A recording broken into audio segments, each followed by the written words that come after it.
Assalamualaikum warahmatullahi wabarakatuh. Selamat siang Bapak Ibu dimanapun berada.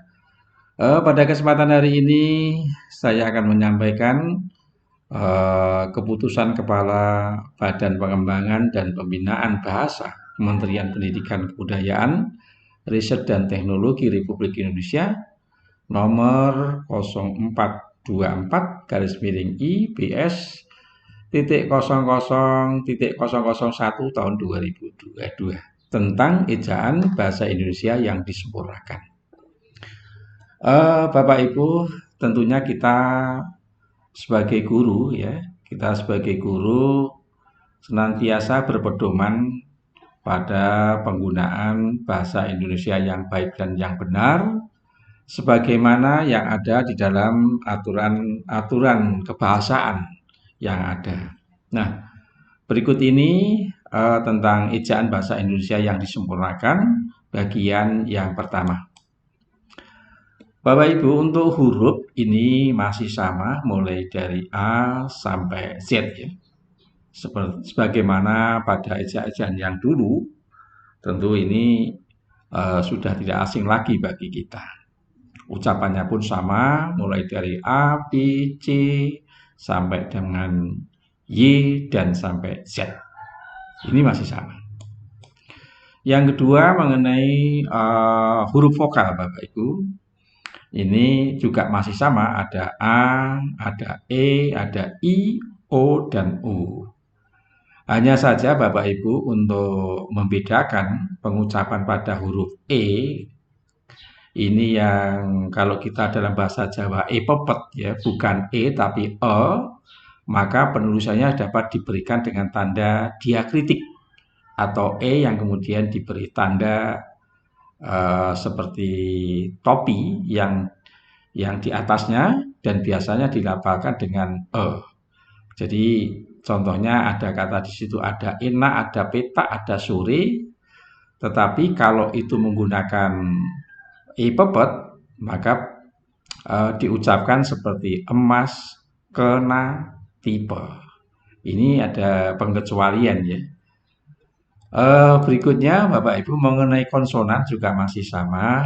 Konsonannya mulai B, C, D, F, G, H, J, K, L, M, dan seterusnya ya. Tentunya ada dilambangkan ya menjadi 21 huruf mulai dari huruf tadi B sampai pada Z. Hanya sedikit beberapa perbedaan Bapak Ibu. Memang huruf K dan ik ini khusus digunakan untuk nama diri dan keperluan bidang tertentu. Hanya saja huruf ik ini pada posisi awal itu bisa diucapkan seperti S dan posisi tengah atau akhir juga diucapkan seperti KS. Contoh di sini ada ik ya, ada xenon ya, ada bukan kenon tetapi diucapkan xenon. Kemudian ada marxisme diucapkan dengan marxisme. Marx juga seperti itu, seperti ada kata atau huruf S-nya Max ya. Hanya perbedaannya semacam itu. Jadi ada penggunaan bukan kenon tapi xenon, bukan marxisme tapi marxisme dan Marx ya.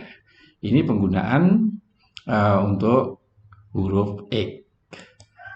Berikutnya Bapak Ibu untuk huruf vokal monoftong. Itu monoftong dalam bahasa Indonesia yang dilambangkan dengan gabungan vokal, ada EU ya.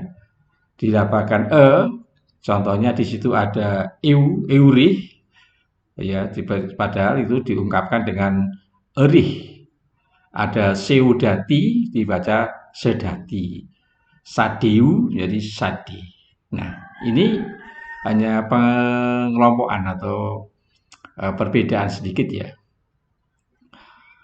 Sebagaimana kita ketahui bahwa diftong dalam bahasa Indonesia itu dilambangkan dengan gabungan huruf ada ai, au, ei maupun oi.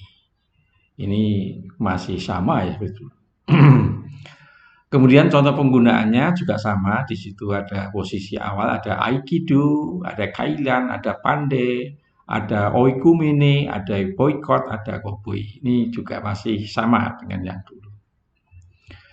Kemudian berikutnya ada gabungan konsonan. Kalau tadi gabungan dari vokal, di sini ada gabungan konsonan, ada KH, ada NG, ada NY, ada SY yang melambangkan satu bunyi konsonan.